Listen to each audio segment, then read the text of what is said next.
os unicistas. Tá? É um tema importante, um tema atual. Já falei sobre esse tema aqui, já escrevi sobre isso, mas eu tenho observado que em muitos lugares ainda, as músicas unicistas são cantadas na igreja.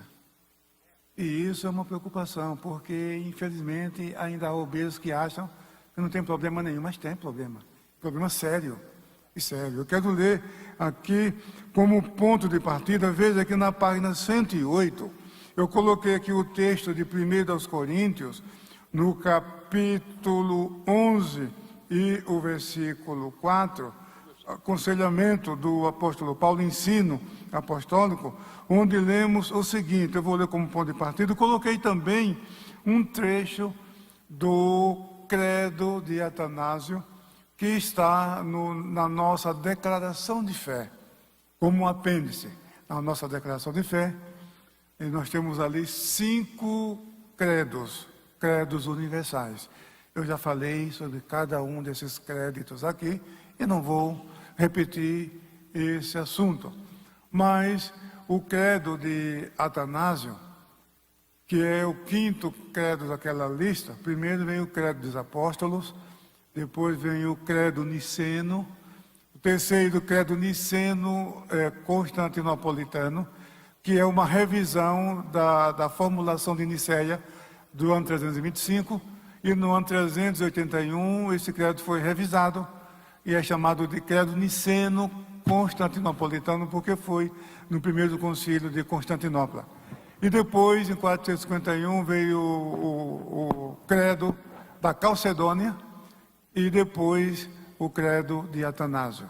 Então já falei, dei uma explicação já sobre cada um desses credos, mas o credo de Atanásio, ele é do ano 500, cerca do ano 500, não é da autoria de Atanásio, permanece o nome dele, porque os 9 manuscritos que foram encontrados desse credo traz o nome dele, mas o conteúdo e a data mostra que não foi de Atanásio, mas expressa o pensamento teológico de Atanásio. A maior parte desse credo está na obra de Agostinho de Hipona, intitulada Sobre a Trindade, um livro sobre a Trindade. Então, a maior parte do conteúdo desse credo está nesta obra de Agostinho de Hipona, conhecido como Santo Agostinho. Muito bem, então, já falamos isso aqui. Mas o credo de Atanásio, eu quero primeiro ler a palavra de Deus, que está em 2 Coríntios, no capítulo 11 e o versículo 4, o apóstolo Paulo escreveu o seguinte: pois se vem alguém que prega outro Jesus, diferente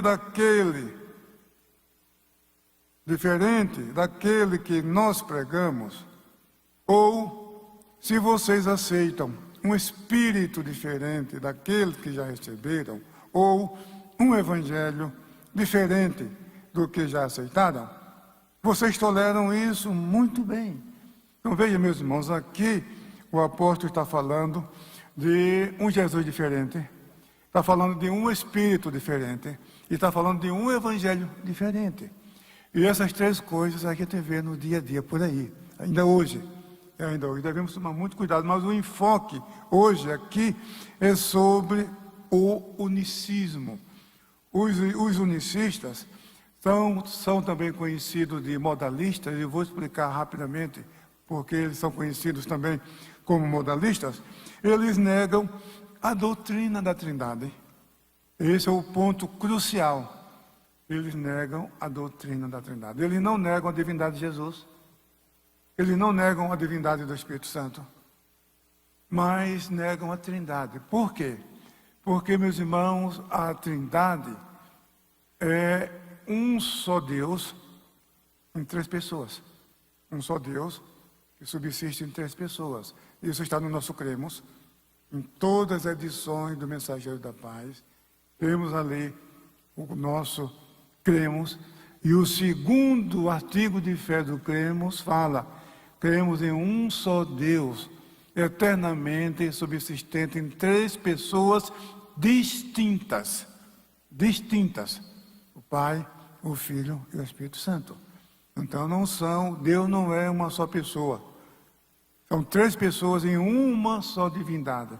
Agora preste atenção, o que diz aqui, está no texto de vocês, na página 108, a introdução do credo de Atanásio.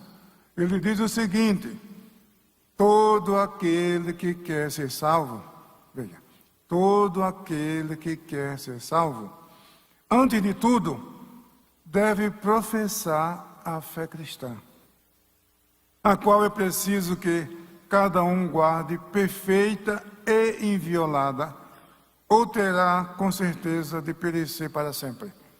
Aí vem os 2 artigos principais, 3 e 4. Olha, a fé cristã é esta: que adoremos um Deus em trindade, e trindade em unidade. Não confundimos as pessoas, nem separamos a substância. Então, são esses 2 pontos básicos. Olha, um só Deus em trindade, e trindade em unidade. Quando você diz na igreja, glória a Jesus, Deus está sendo glorificado. O Espírito Santo está sendo glorificado. Quando você diz glória a Deus, Jesus está sendo glorificado. Jesus está sendo glorificado, porque é um só Deus. É um só Deus. Então, é muito importante você entender. Você diz glória ao Espírito Santo, que não é muito comum, mas o Espírito Santo é Deus também, pode ser glorificado. O Espírito Santo é Deus e não há problema nenhum. Quando você fala isso, o Filho é glorificado, o Pai também é glorificado. Então, quando nós adoramos a Deus, o Filho está sendo adorado, o Espírito Santo está sendo adorado.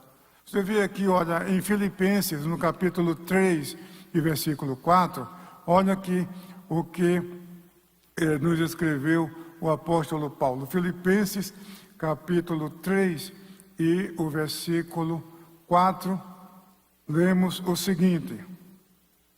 Olha aqui.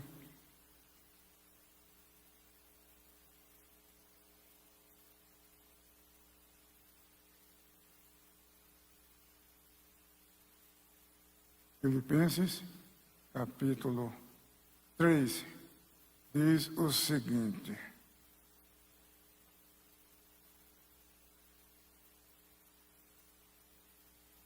3, versículo 3, né?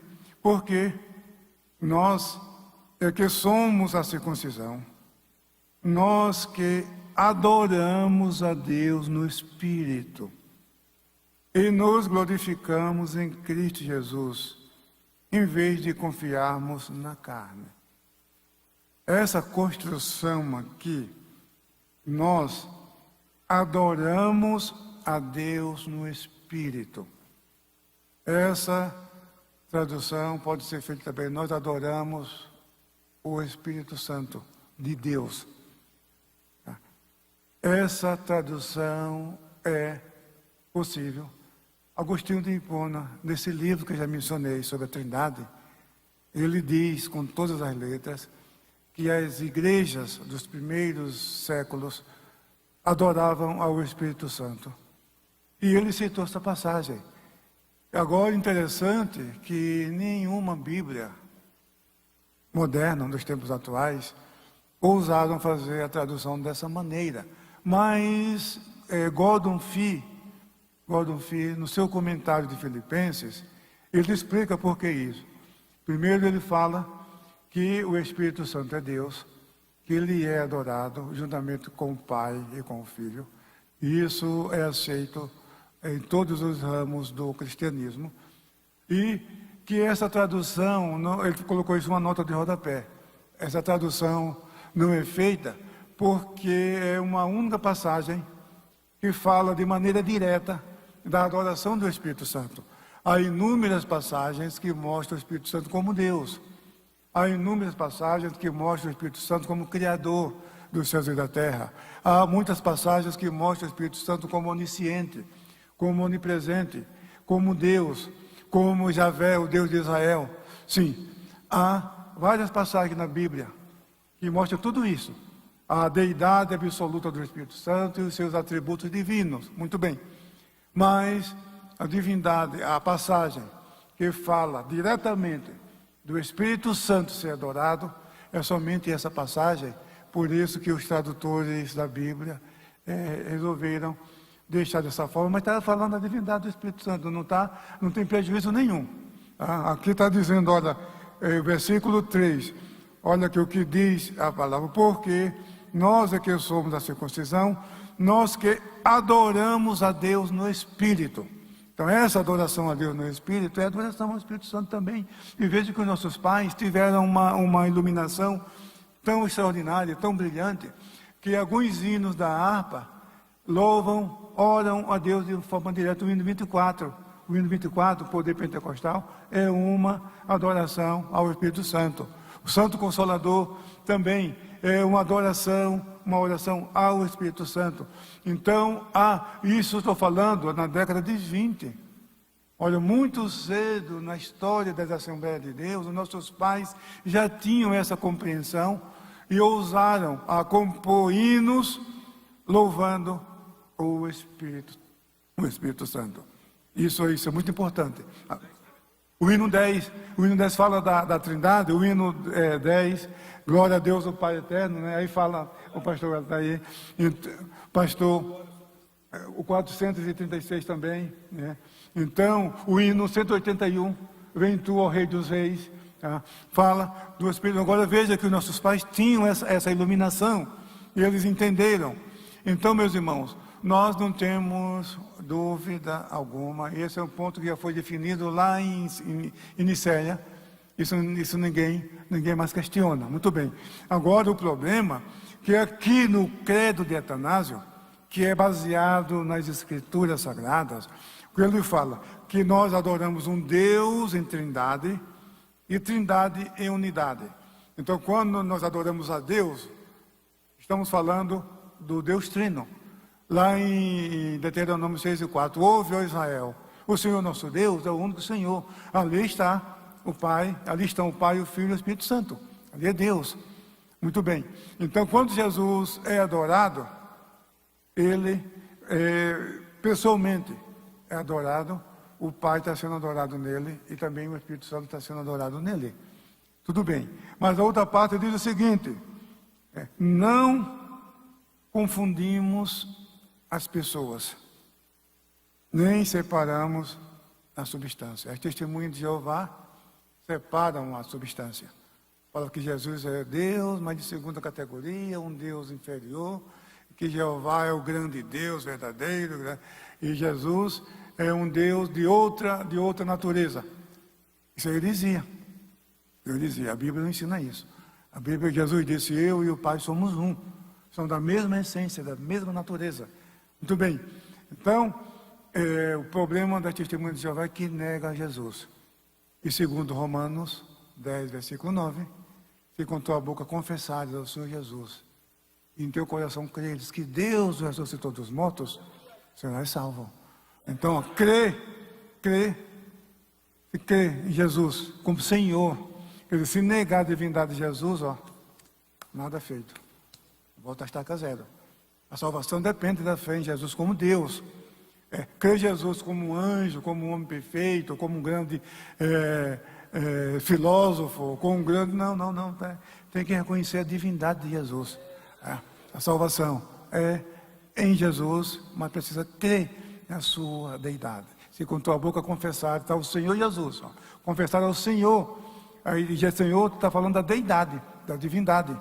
Jesus, e em teu coração creres que Deus o ressuscitou dos mortos, será salvo. Então, eles negam a divindade de Jesus. E os unicistas, que é o tema nosso agora, o que eles acreditam? Que o Pai, o Filho e o Espírito Santo são uma só pessoa. Então, qual é o problema deles? Que eles confundem as pessoas. Esse é o problema. Agora, vamos falar aqui, são 5 pontos que vocês têm aqui nessa apostila. O primeiro, sua origem, seria um aspecto histórico. Segundo ponto, seu aspecto teológico. Terceiro ponto, as passagens bíblicas que eles usam, interpretam a sua moda para fundamentar a sua doutrina. Quarto ponto, temos aqui a resposta bíblica aos unicistas. E finalmente, quem são os unicistas de hoje. Muito bem. Então, eu não vou me deter muito na parte histórica, porque eu já falei isso aqui, eu quero mais me deter na parte bíblica. Mas nessa sua origem, nós temos aqui 3 tópicos. Nós temos aqui o monarquianismo, temos aqui a doutrina modalista e temos aqui a volta dos modalistas. O monarquianismo foi um grupo que surgiu no final do 2º século, na passagem para o início do 3º século, porque depois daquele embate, daquela luta contra os gnósticos deram muito trabalho à igreja. E esses gnosticistas estavam subdivididos em muitos grupos. E o que era comum nos gnósticos era o fato da negação da historicidade de Jesus. Eles negavam que Jesus possuía um corpo físico. Essa doutrina era chamada de docetismo, de doquel, que quer dizer aparência, que Jesus viveu, mas só como uma aparência, que não teve um corpo físico. Por isso que o credo dos apóstolos já começa dizendo: creio em Deus Pai Todo-Poderoso, Criador dos céus e da terra, e em seu Filho Jesus Cristo, que nasceu da Virgem Maria, que padeceu das mãos de Pôncio Pilatos. Por que vai colocar Pilatos num negócio desse? A ideia era mostrar a historicidade de Jesus. Como disse Paul Tillich disse que a igreja, o cristianismo, construiu um muro de proteção do cristianismo contra a idolatria e contra o paganismo. Essa frase, que é um resumo, os credos, como já dissemos aqui, e no prefácio da nossa declaração de fé também afirma isso, que os credos são interpretações precisas e autorizadas das Escrituras. O credo é isso. Realmente, creio em Deus Pai Todo-Poderoso, Criador do céu e da terra. Está resumindo toda a Bíblia numa frase simples, que os candidatos ao batismo da época recitavam isso, eles memorizavam isso. E ali quando fala de Pilatos, escuta, mas os gnósticos estão ensinando por aí que Jesus não existiu, que era apenas um fantasma. Mas como que um fantasma vai aparecer na mão de um procurador romano? É um personagem da história. Não faz sentido, isso é incoerente. Então, foi de propósito o credo dos apóstolos, muito bem elaborado.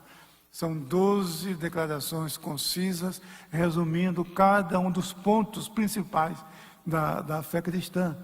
Então, o resultado, tá bom, a igreja superou. Os gnósticos foram derrotados.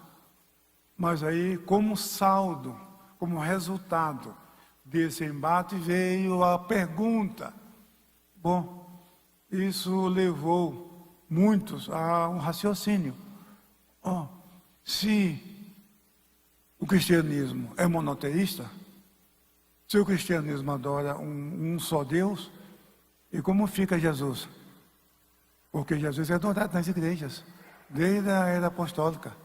Desde os apóstolos, as igrejas de Antioquia, de Jerusalém, de Atenas, de Corinto, que foram igrejas fundadas pelos apóstolos, de Roma, e essas igrejas, tradicionalmente, passando de geração em geração, cultuando a Jesus, adorando a Jesus. Então essas igrejas receberam dos apóstolos essa tradição. Então, Jesus é Deus. Se ele é adorado, se ele não é Deus, isso é idolatria. E aí surgiu uma tentativa de conciliar esses 2 pontos. O monoteísmo e a divindade de Jesus, e não sermos pagãos. Tá? Então, alguém trouxe uma sugestão, dizendo: olha, eu tenho uma ideia. Jesus, ele tornou-se Deus por ocasião do batismo no Rio Jordão por João Batista. Quando o Espírito Santo veio sobre ele, aí ele se tornou Cristo e ele tornou-se Deus. Então, era um desvio do ensino dos apóstolos. Então, esse grupo é chamado, está aí na apostila de vocês, de monarquianistas dinâmicos. Tertuliano, o bispo de Cartago, chamou esse grupo de monarquianistas. Monarquia quer dizer governo centrado em uma única pessoa, em uma só pessoa. Então, só que esse grupo, porque defendia a adoração ao único Deus, mas como sendo uma única pessoa, aí Tertuliano chamou de monarquianista. Só que esses monarquianistas foram divididos em dois grupos, os chamados dinâmicos. Dinâmico vem de dínamos, que quer dizer poder, porque eles diziam que Jesus recebeu poder por ocasião do batismo no Rio Jordão, e aí ele se tornou Deus, mas um Deus assim como os testemunhos de Jeová pregam hoje. Não o Deus verdadeiro, mas um Deus, com característica de Deus, é isso que eles diziam. Estavam negando a divindade de Jesus, mas de uma maneira de conciliar a adoração a Jesus e o monoteísmo. Aí surgiu outro grupo, que são chamados de modalistas, porque diziam que Deus se manifestou no passado como Pai e nos Evangelhos como Filho e com a vinda do Espírito Santo como Espírito Santo. Então, por isso que é chamado três modos, por isso que são chamados monarquianistas modalistas. Esses modalistas, eles não negavam a divindade de Jesus. Jesus é Deus verdadeiro, o Espírito Santo é Deus verdadeiro, só que era um Deus em três etapas. Então, Tertuliano, ele no ano 213, porque ele escreveu uma das obras contra Práxias.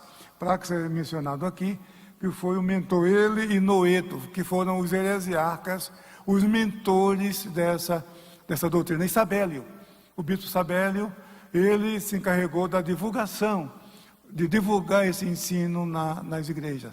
Foi aí que, pela primeira vez, veio a formulação teológica da Trindade. Foi quando Tertuliano usou o termo Trinitas para a divindade.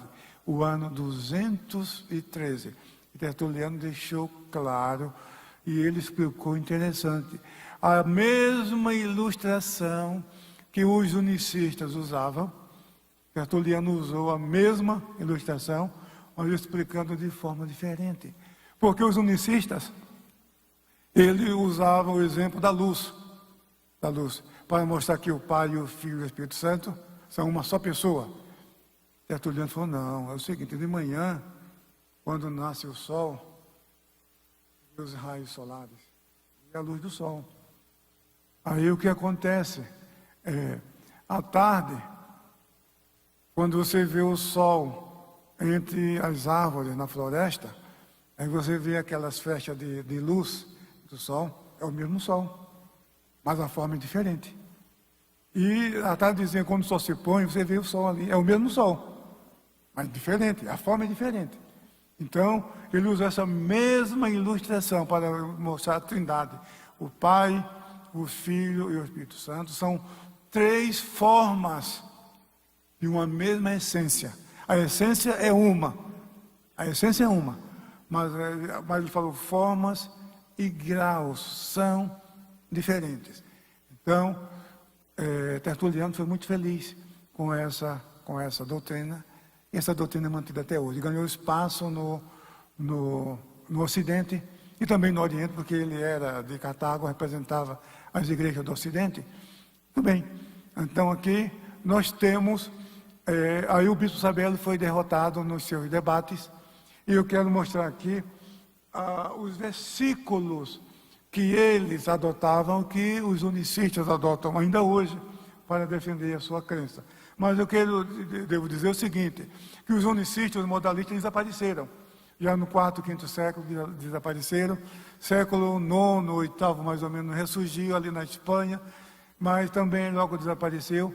Foi no dia 13 de abril de 1913, numa campanha evangelística em Arroio Seco, na Pasadena, pertinho de Los Angeles, na Califórnia, nos Estados Unidos, que um pregador canadense, pregando, ele falou o seguinte: meus irmãos, o Senhor Jesus, os crentes devem ser batizados em nome de Jesus. Mas ele fechou o parênteses e seguiu a sua pregação.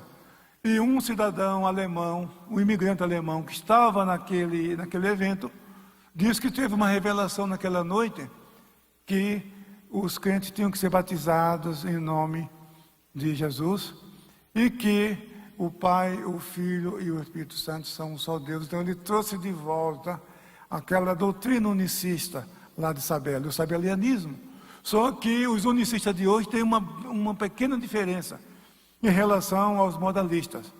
Porque, qual a diferença? É que os modalistas do passado defendiam que Deus se manifestou como Pai no passado, no Antigo Testamento. Se manifestou como Filho nos Evangelhos. Depois se manifestou como Espírito Santo. Mas os modalistas de hoje negam a Trindade da mesma forma. Aceitam Jesus como Deus, só que tem uma diferença. Para nós, Jesus é Deus. Mas para os unicistas, Deus é Jesus. Parece um jogo de palavras, mas não é. Eu me lembro que eu estava em Santo André, em 97, quando eu escrevi a lição da escola dominical, que tratava dos grupos religiosos heterodoxos, que na época a gente chamava de seitas. A gente não usa mais essa expressão, porque ninguém quer ser identificado como seita, e nós não temos interesse algum em ofender ninguém. A gente quer ganhar essas pessoas para Jesus. Então, hoje, nós evitamos usar esse termo, seitas. Nós chamamos de grupos religiosos ou teologia inadequada. Teologia inadequada.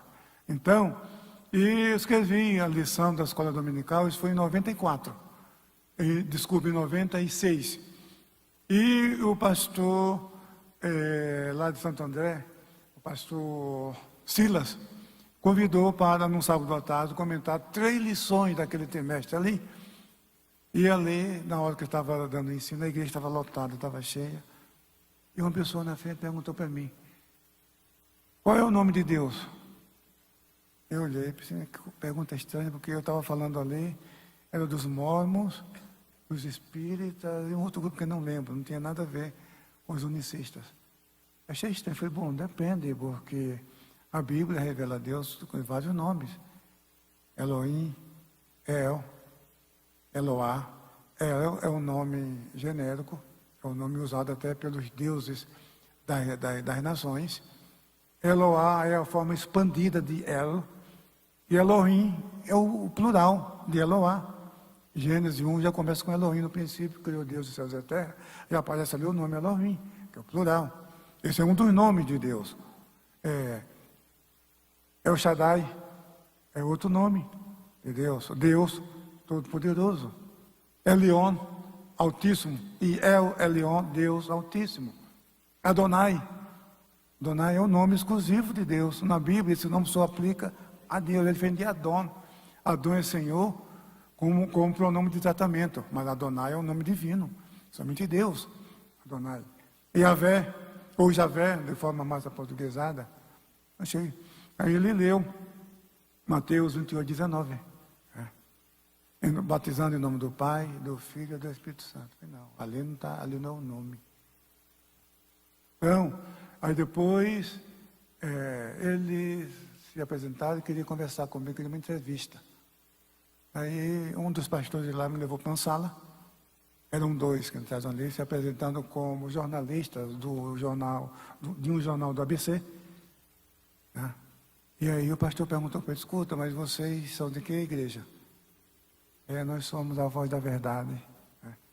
Eram membros do conjunto Voz da Verdade. Eles entraram de forma disfarçada, porque o pastor da igreja montou um forte esquema de segurança. As pessoas que entravam ali eram identificadas. E eles furaram o bloqueio e entraram como jornalistas de jornal. Talvez seja até mesmo jornalista, porque o fato de eles serem cantores e membros do conjunto nada impede de também ser jornalista. Tá? Então, de qualquer forma, eles furaram o bloqueio. E aí eles foram convidados a se retirar e sair daquele local com escolta, porque recebi muitas ameaças por telefone dos grupos da Voz da Verdade na época. Estou falando de 96, 97, nesse período. Muito bem. Então, onde você vê. Então, eles falam que o nome de Deus é Jesus. Então, é uma exegese muito ruim, é uma distorção Tá? Então, aqui nós temos, nessa parte histórica, essa breve história, nós temos aqui o tópico 1, monarquianismo, e o 2, a doutrina modalista, porque não é só a trindade, tá? Não é somente a doutrina de Deus. Eles negam também, eles falam que para ser salvo, tem que crer em Jesus, tem que ser batizado no Espírito Santo, tem que falar línguas. Se você não falar língua, você não tem salvação, não tem vida eterna. Então tem que ser batizado em nome de Jesus. Olha, quando se acrescenta qualquer coisa além da fé em Jesus para a salvação, isso aceita. Isso aceita. Isso é heresia. Porque a salvação é pela fé em Jesus, é pela graça, mediante a fé em Jesus. Você coloca a fé em Jesus e mais alguma coisa para a salvação, olha, cuidado. Cuidado. Então, está aqui hoje, na página 109, página 110, sobre o trinitarianismo. A teologia dos movimentos unicistas apresenta problemas sérios sobre as doutrinas de Deus. Os unicistas afirmam que Deus é Jesus, o que é diferente de declarar que Jesus é Deus. Isso não é um mero jogo de palavras, embora defendam a deidade absoluta do Filho e do Espírito Santo, negam a Trindade. Sabelo dizia que o Pai, o Filho e o Espírito Santo são três aspectos temporários da divindade, ao passo que hoje os unicistas acreditam e ensinam que são três manifestações eternas da divindade.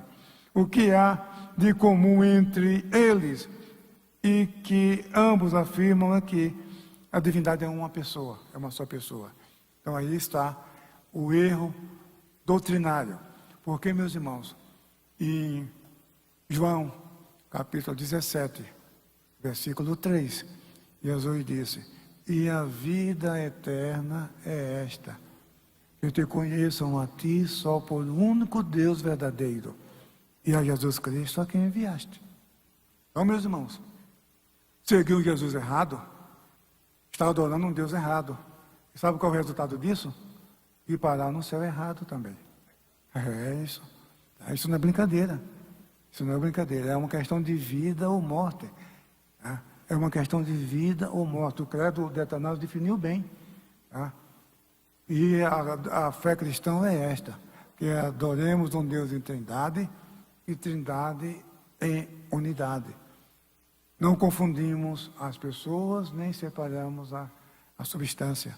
É isso que ele diz. Muito bem, então, temos aqui a soteriologia.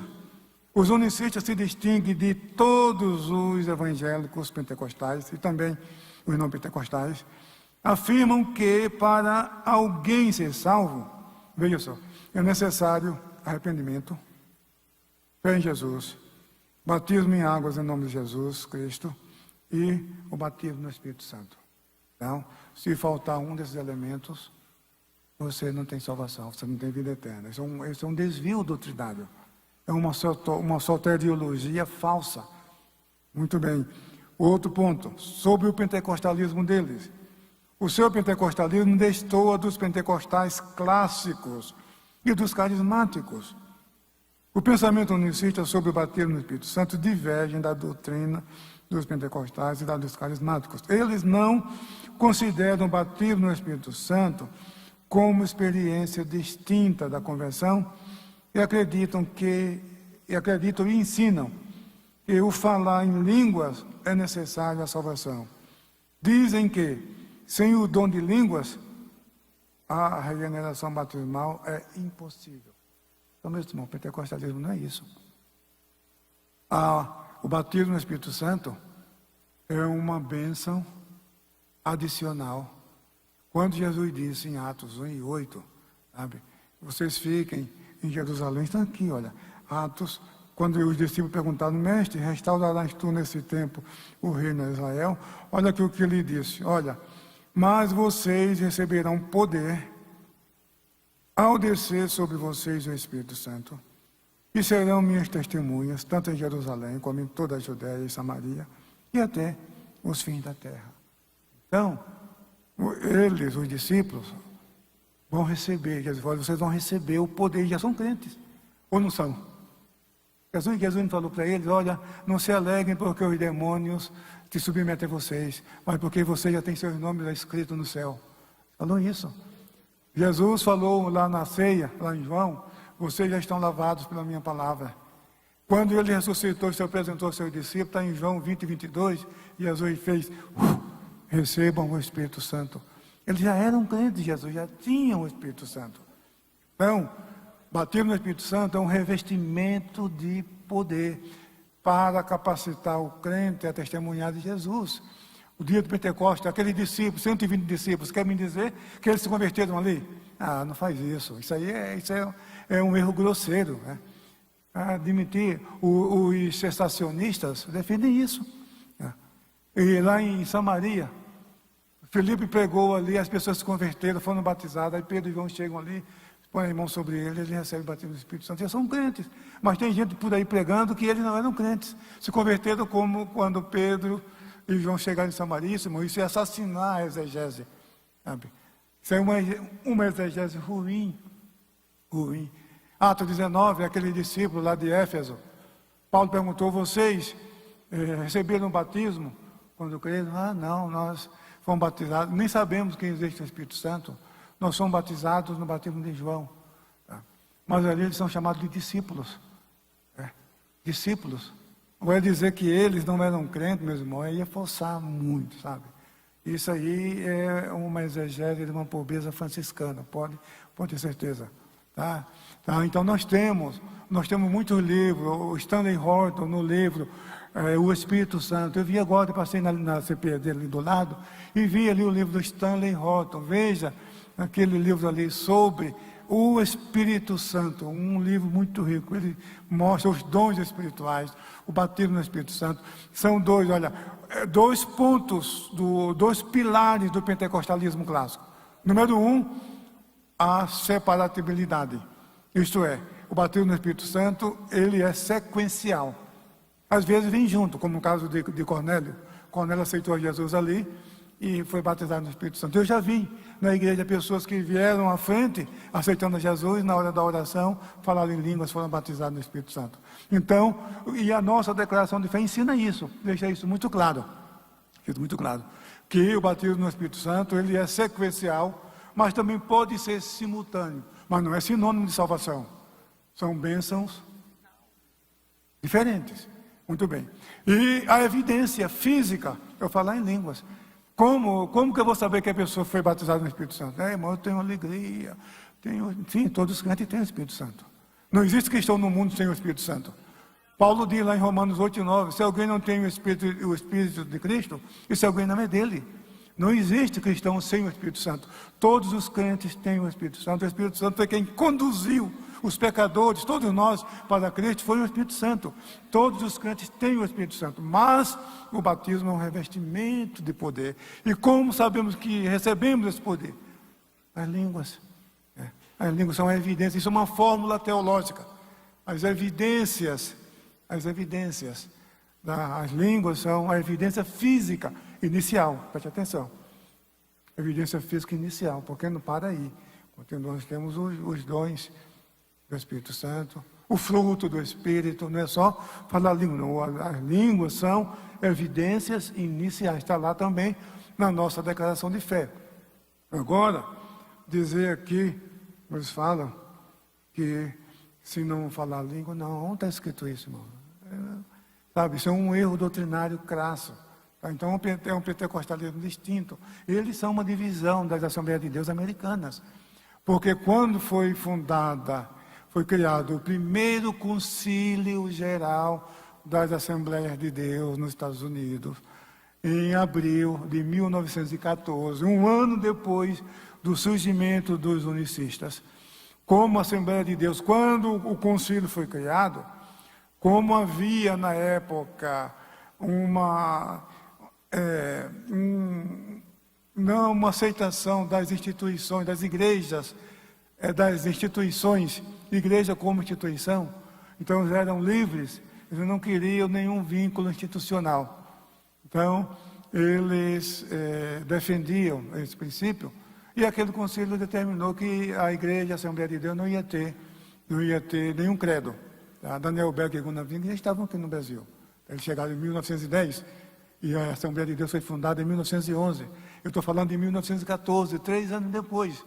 Então, como foi aprovada apenas uma declaração das verdades, essa declaração da verdade serviu até pouco tempo, mas não tinha um credo. Aí o que acontece? Muitos obreiros assembleianos aderiram. O Unicídio foi um estrago tremendo, levou 2 anos. Até o presidente da convenção, do conselho, se batizou em nome de Jesus, aderiu o Unicídio, mas depois eles voltaram atrás. Está no meu livro lá, Pentecostalismo Brasileiro, tem lá, tudo documentado. Mas depois ele se retratou, voltou atrás. Tá? E perdemos ali 156 pastores. 156 pastores, depois que em 1916 o concílio definiu pela doutrina da Trindade.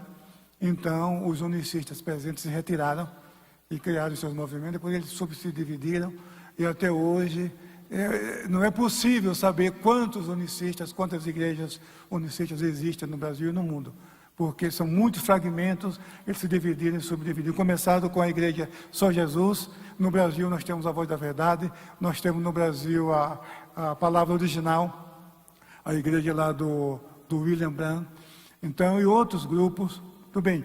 Então, as passagens que eles usam: Isaías 9:6, Mateus 28:19, João 10:30, João 14:8 ao 10 e Atos 2:38, 8:16, 10:48, 9 e 5. Muito bem. 9:6, Jesus é chamado de Pai da eternidade. Olha aí, está vendo que Deus é Pai? Que Jesus é o Pai? Agora, voltando um pouquinho antes, ainda na página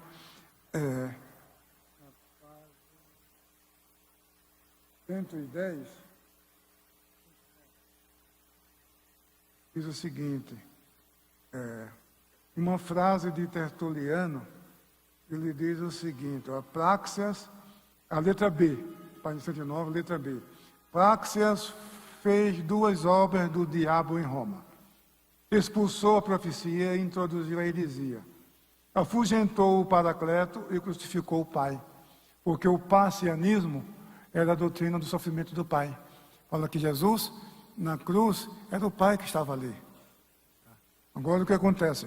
A explicação de todos esses versículos estão escritas aqui. Eu tenho só 3 minutos para concluir.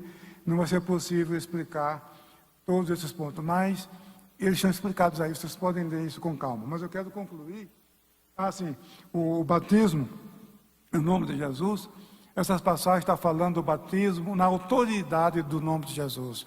Assim como os apóstolos pregavam em nome de Jesus, curavam em nome de Jesus, expulsavam demônios em nome de Jesus, impunham as mãos em nome de Jesus, batizavam também em nome de Jesus. Não era a fórmula. A fórmula é em nome do Pai, do Filho e do Espírito Santo. Essa é a fórmula batismal que Jesus determinou. Mas as 4 passagens em Atos dos Apóstolos, não se trata de fórmula. Como sabemos disso? Porque não é igual. Um fala em nome do Senhor Jesus, outro fala em nome de Jesus Cristo. Se fosse fórmula, seria padrão, seria tudo igual. As 4 passagens, a expressão seria a mesma. Mas não é. Então isso indica que não é uma fórmula. A fórmula está em Mateus 28:19. Em nome do Pai, do Filho e do Espírito Santo. Muito bem, então, aqui nós temos as passagens que mostram as 3 pessoas distintas. Na página 112, Mateus 3, 16 e 17, o batismo de Jesus, que todos nós conhecemos. Jesus saindo das águas do Rio Jordão, o Espírito Santo descendo sobre ele em forma de uma pomba, e a voz falando do céu: esse é o meu filho. As 3 pessoas distintas. Outra passagem, João 8, 17 e 18. Jesus disse: está escrito na lei de vocês, estava citando Deuteronômio, que o testemunho de 2 homens é verdadeiro. Eu sou o que testifico de mim mesmo e de mim testifica também meu Pai. Olha, ele está dizendo que é uma pessoa e o Pai é outra, embora seja o mesmo Deus. Tá? E outra coisa também, aqui que Jesus faz menção, ele citou, isso quero deixar claro, não é possível explicar todos esses versículos, mas temos aqui João 10, 10 e 30, que Sabelo usava isso com muita garra. 14, 8 e 10, quando Jesus disse: Felipe, estou há tanto tempo com vocês, e vocês ainda perguntam: mostra-me o Pai que nos basta. Você não vê que eu estou no Pai e o Pai está em mim? Ele está falando ali de uma doutrina que no século VI, João Damasceno, um dos pais da igreja, ele chamou de pericorese. É a doutrina do relacionamento intratrinitário antes da fundação do mundo. Nós sabemos muito pouco ou quase nada sobre isso, porque a Bíblia não trata desse assunto. Porque Deus, Ele existe na eternidade, mas o Filho também existia com Ele e o Espírito Santo. E esse relacionamento intratrinitariano, o Pai, o Filho e o Espírito Santo, desde antes da fundação do mundo. E Jesus está falando que Ele estava no Pai e o Pai estava nele, estava falando dessa doutrina pericorética, pericorese. Muito bem. E a passagem de João 10 e 30, quando fala eu e o Pai somos um, já vou encerrar, eu e o Pai somos um, está dizendo a construção grega. No grego nós temos o masculino, feminino e o neutro. 3 gêneros, grego, masculino, feminino e neutro. E ren quer dizer um no neutro, é um, uma, um. Quando Jesus disse eu e o Pai somos um, esse um aí está no neutro, está mostrando que é diferente do masculino, está mostrando que são pessoas distintas, não são a mesma pessoa. E ele, se fosse a mesma pessoa, ele dizia eu e o Pai é um. Fez até um erro gramatical, mas eu e o Pai somos um, que são duas pessoas. Portanto, meus irmãos, eu encerro com essa conclusão aqui, e desde já agradeço. Aqui, olha, o sistema doutrinário dos unicistas é inadequado à luz da Bíblia e da história da teologia cristã. No que diz respeito à cristologia, não é difícil entender por que tal doutrina implica a salvação do ser humano. Uma cristologia errônea implica uma salvação errônea. Jesus disse do alto da cruz: Pai, nas tuas mãos entrego o meu espírito. Lucas 23, 46. Para quem Jesus ofereceu o sacrifício de nossa salvação? Para quem? Se Ele é o Pai, então Ele ofereceu para quem esse sacrifício? A Bíblia mostra que pecamos contra Deus e que estávamos em inimizade com Ele. Romanos 5 e 10. E Jesus é apresentado como o Cordeiro de Deus que tira o pecado do mundo. João 29. Jesus é o nosso advogado e a propiciação pelos nossos pecados. João 1, 2 e 1 e 2.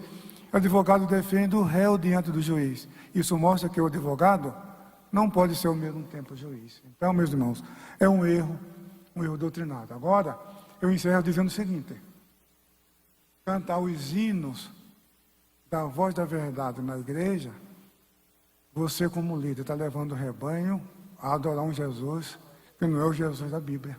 É o Jesus que Paulo falou, é o outro Jesus, é o Jesus diferente. Preste atenção, preste atenção. Louvar a Jesus com essas músicas da voz da verdade, preste atenção. Vocês vão dar conta disso diante de Deus. Tá? Vocês vão dar conta diante de Deus. Está levando o rebanho a adorar, a cultuar um Jesus que não é o Jesus da Bíblia. Que não é o Jesus do Novo Testamento, é um Jesus diferente.